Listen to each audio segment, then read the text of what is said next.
B5.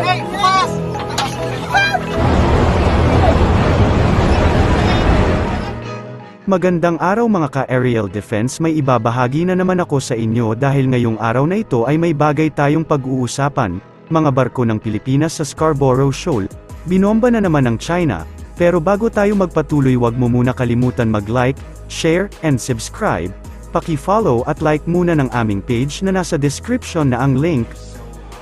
Binomba ng China Coast Guard gamit ang water cannon ang barko ng Bureau of Fisheries and Aquatic Resources patungo sa Scarborough Shoal. Ayon sa ulat, nasa kasagsagan ng misyon ng Bureau of Fisheries and Aquatic Resources vessels para maghatid ng langis at iba pang supply sa mga mangingisda sa lugar. Sa mga oras na ito, ang barko naman ng BFAR na sinasakyan namin ngayon na BRP Dato Sanday ang binobomba ng mga Coast Guard ng China. Ayan, nagwa-water cannon sila at dinedirekta niyan dito sa barko namin. Ito, pangalawa na ito. Diretso mismo sa barko. Yung BFAR. Attention all crew, code Zebra. Attention all crew, code Zebra.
Distansya kay Bangkaw, libre.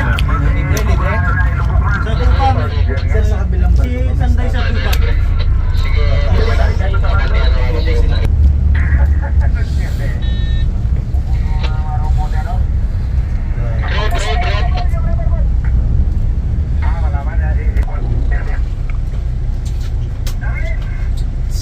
Si Tamad Lutzer, kuhan sila. Harap yung Tambocho. Harap ang talagang Tambocho. Brave.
So far, sa na-experience natin ngayon, nakita nyo naman na parang ito na po ang pinaka-aggressive, sobrang aggressive move na ginawa ng China sa ating resupply mission na ginawa ngayon. Bakit na sir? Ano comparison po natin? Before po, hindi na sila naka-shadow lang. Pero ngayon, kahit na distribute na tayo ng mga gas, ng mga natin para sa mga fishermen, nagbumomba na sila ngayon ng water cannon. Before po, wala namang ganun. Nakakatakot ba ito, sir? Or lalo na sa mga mag-iisda? Opo, sa kanila, tulad niya, maliliit lang sila. Pwede silang lumubog kung mabombahan sila ng mga tubig na galing sa mga China.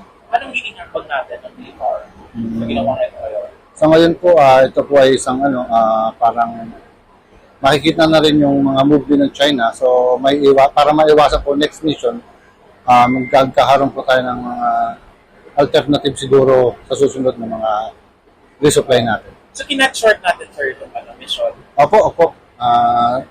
After nito, siguro po, makakabalik na po tayo. So, dapat meron pang pupuntahan? Bukas po, sana meron pa po tayo. Tulad ng napag-usapan. Pero ngayon, hanggang ngayong araw na lang po ang pamimigay siguro. Dahil na rin sa mga aggressive move ng China. Sir, ano pong pwedeng dahilan? Bakit naging mas agresibo itong China sa atin? So far, wala po akong idea.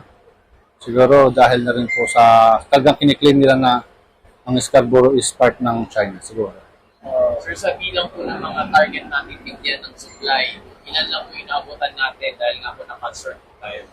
So far, 30 pa rin naman ang nandirito ngayon. So yun po, magbibigyan po natin lahat. 30. So, nangalahati tayo. Apo. Halos mga lahati. Apo. Sa target na 70 kasi Yes 70 po. packages natin, sir. Opo. So far, meron namang 30 plus yata na positive na yung mga Filipino fishing boats. Kaya po, Ilan, sir, na litro binibigay? Gallons? 1,000 liters per fishing boats. 1,000 liters. Apo, sa mga major boats po nila. Okay, sir. Nag-umpisa ang pagbomba ng water cannon bandang alas 9 ng umaga at nagpatuloy hanggang alas 12 ng tanghali. Batay sa ulat, itinutok ng Chinese Coast Guard ang water cannon sa Philippine vessels. Naiulat din na kasama ng Chinese Coast Guard boats ang Chinese militia vessels na lumapit din sa Philippine boat. Inihayag ng Bureau of Fisheries and Aquatic Resources officials, sakay ng vessel na ito, ang unang pagkakataon na direktang binomba ng Chinese Coast Guard gamit ang water cannon ang kanilang vessel. Noong una ay binubuntutan lamang ang mga ito ng Chinese vessels tuwing may resupply missions, pero ngayon ay nagbago ang ihip ng hangin na lalong naging agresibo ang China at binomba sila. Bago ang insidenteng ito, nagbabala na ang Chinese Coast Guard sa Philippine vessels na lisanin ang lugar, at iginiit na bahagi ang Scarborough Shoal ng Chinese territory. Subalit, binaliwala ng Philippine vessels ang mga babala at iginiit ang karapatan ng Pilipinas sa exclusive economic zone nito. Hindi ito ang unang pagkakataon na pinaalis ng Chinese Coast Guard ang Philippine vessels sa Scarborough Shoal. Noong Oktubre, itinaboy nito ang Philippine Navy vessel at kinontrol ang ruta nito matapos umanong makailang ulit na balewalain ang babala ng China.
Para sa mas madaming update tungkol sa ating defense, abangan lamang ang aking mga bagong video.